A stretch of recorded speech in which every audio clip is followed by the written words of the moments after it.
Okay, MFSN fans, rounding out our draft preview with respect to the players, we're going to do the batteries. Pitchers and catchers reported in February, but now we're going to do catchers and relief pitchers, the closers, which are the players that give you the most headaches during the year. These two positions can be very hard, especially closers. Now, we're going to start with our top 5 catchers. It's such a thin position, we're not even going to go with our top 10. Kasey, who are your top 5 catchers? Okay, it is very thin, and I think after one, there's a significant drop-off. Number 1 is JT Realmuto. I don't think there's any argument with that he's the most well-rounded offensive catcher. He's been consistent and productive for a few years in a row now. He's injured during the spring training, but they expect him to be back for the start of the season, so I still think he's safe to take as the first catcher off the board. Number 2 for me is the young kid from the Dodgers, Will Smith. He came up with a lot of hype, came out of the box really well. Then he struggled a bit at the end of 2019, seemed to figure it out again last year in the shortened season. I think he's safe to be up there near in the top 5. Third is Sal Perez. The guy seems to be getting younger every year. I thought he was as old as Yadier Molina. He's not. He's coming off a great season last year. He found his power stroke after his knee surgery. I don't get it, but he's doing really well. Good for him. I have him number 3. Number 4 is Travis d'Arnaud, a prospect who's kind of like a post-hype sleeper. He came up with a lot of pedigree, struggled for a few years, seems to have found a home in Atlanta and is putting up good numbers for them. And then number 5, I really struggled. I had a few people I was considering there, but I ended up going with Christian Vazquez because in Boston, he goes unnoticed because of all the big names they've had and then the getting rid of a lot of their players. But he's been really consistent in putting up good offensive numbers from the catcher position. And so I just think you have to go with him at number 5. All right, so I'm going to start with sleepers, and actually Christian Vazquez was on my sleepers list, but you've already covered him. I'm going to name 3 guys that not in the top 5, but that I think are very, very likely to provide solid value. And remember, when you're looking for a catcher, you want a guy who's not going to tank your batting average, just so they're giving you the extra numbers and they're not hurting you. That's generally what you want. 3 guys like that. First of all, Yadier Molina is never going to hurt you. He's not going to put up great numbers, but he's not going to hurt you. So I think he's great that way. I think Wilson Ramos is going to have a pretty good year. He usually is pretty good. And the last one was a bit of a surprise to me. But when I looked into it, James McCann is a guy who puts up decent numbers, and he hits for decent average. So, these guys certainly aren't going to win you any leagues. But when you're dealing with catchers, you're just looking for players that aren't going to hurt you. Now, I'm going to turn it over to Ross because, look, there's a lot of busts at catcher. But these are players that some people might be high on. And Ross is going to tell you, don't go for him. Ross, who do you got? I got the first one I'm going to talk about is Mitch Garber. Last year I drafted this guy, and I really had high expectations. I said, this guy can actually hit like 25, 30 home runs, have 85, 90 RBIs, maybe bat 260, 270. He did nothing of a sort. He was like benched after like half of the season. And to even think about drafting him again is absurd. So Mitch Garber, just cross him off. Don't draft him. He's not somebody you want.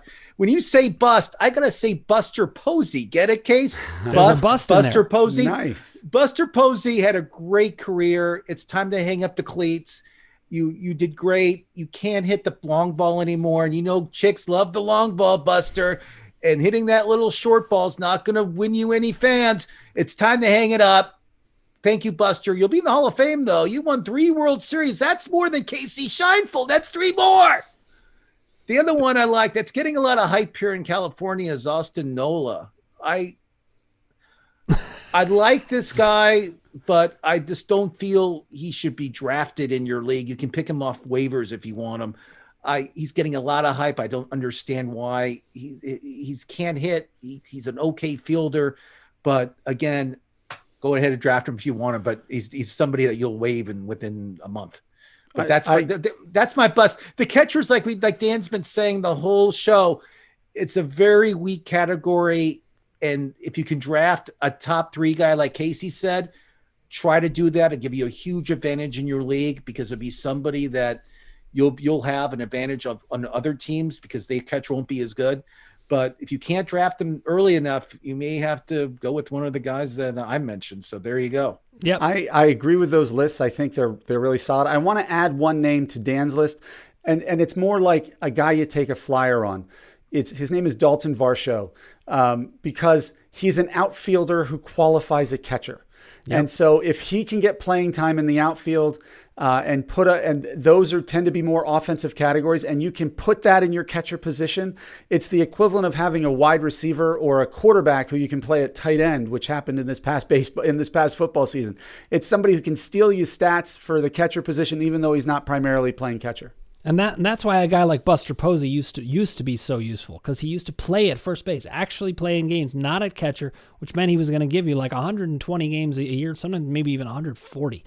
That doesn't happen very much anymore, maybe with Real Muto. Okay, we're going to move on to closers. Now, we're gonna go with some tiers here.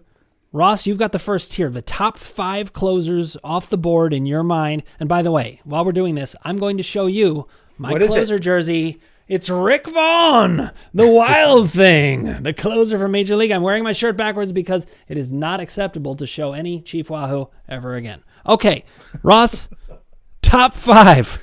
Unbelievable. You can't even show Chief Wahoo anymore. What a society we live in. My top 5, let me just start with relief pitchers this year alone. There's a lot of relief pitchers out there that no one knows about, and I don't know who's going to win the job. So don't be so quick of drafting your relief pitchers so quickly. Kind of hang out and see what happens during spring training. So check back with me later in the season, let's say maybe April 3rd or 4th, when they announce who the closers are, because it can change anytime. But my number 1 guy is Josh Hader. He plays for Milwaukee Brewers. He's a great closer. He'll keep his job. The second guy, he's suspended for the first 2 games of the season. So if you can wait 2 games, I'm sure you can. Chapman is my number 2 guy. He still throws very hard. He plays for an unbelievable team. He's a great guy to draft if he stays healthy. The next guy plays for one of my favorite teams this year is the White Sox, Liam Hendricks. He played for the Oakland last year. Great pickup. I feel he's a top 5 closer. Right, Case? Right. Another guy I like, he played for Cleveland last year, is Brad Hand. Now he's with the Nationals. I think Brad Hand has proved himself as a season closer. Wherever he goes, he gets saves. Hey, Ross. Yeah. Ross, I'm sorry to interrupt, but speaking of closers, your camera has closed. So listen, go ahead, give us the audio anyway, and then we'll finish up. Wow, that's weird. I don't know what's going on. I apologize. Brad Hand, and then the last one is Edwin Diaz. Yeah, see, I think it was that you thought about Edwin Diaz and your camera got just shut up. Okay, so listen, I want to make a couple points. Ross made a fantastic point. Different than the other positions in these previews, you really are going to have to check back with us. A lot of these closer positions are going to change. The ones Ross mentioned are very unlikely to change. Maybe Edwin Diaz, but I highly doubt that. I think all 5 are very safe in their jobs, at least for the first month. Hader, Chapman, Hendricks, and probably even Hand are probably safe for the whole year. Getting one closer like that is often very big. Kasey, you've said that before. So I'm going to go with my next 5. Now, these are guys that I think are extremely likely to keep their jobs going into the season and have a very good chance of keeping their jobs throughout the season. It depends what happens. Closers change all the time. At least half of the closers in the league are going to be totally different by the end of the year. You're going to have teams with maybe 4 different closers at different times. So Kenley Jensen, I think, is a very solid bet to keep his job, do a pretty good job. Rizal Iglesias is another one.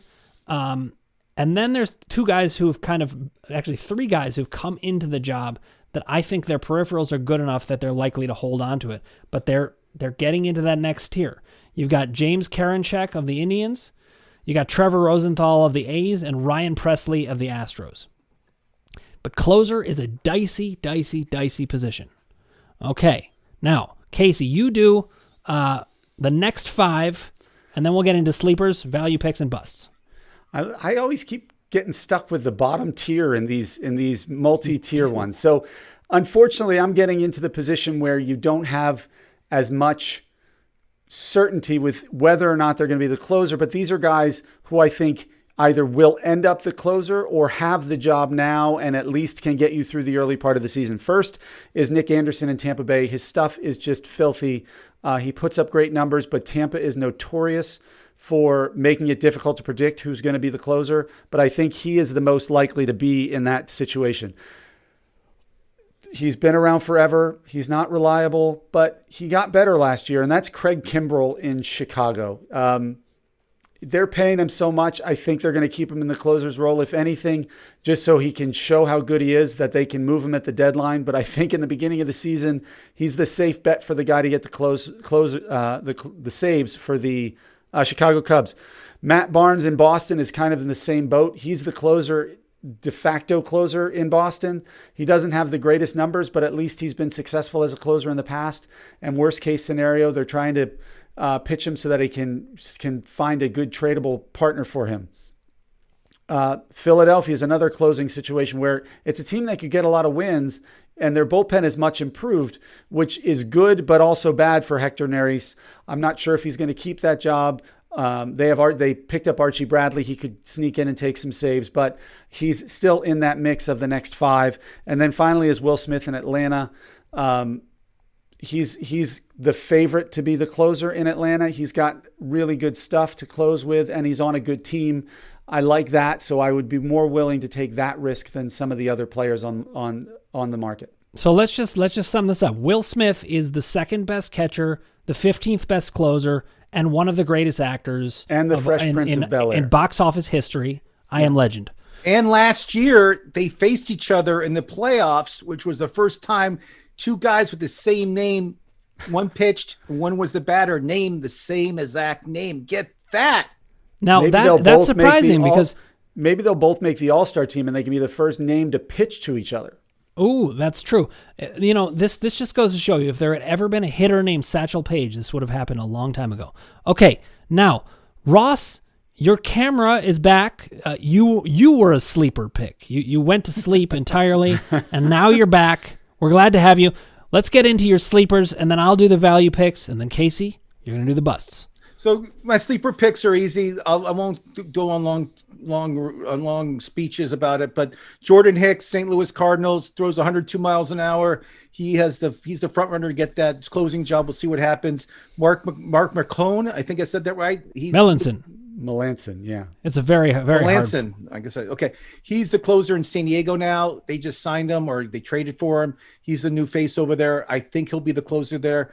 Yimi Garcia, he's the closer for the Marlins.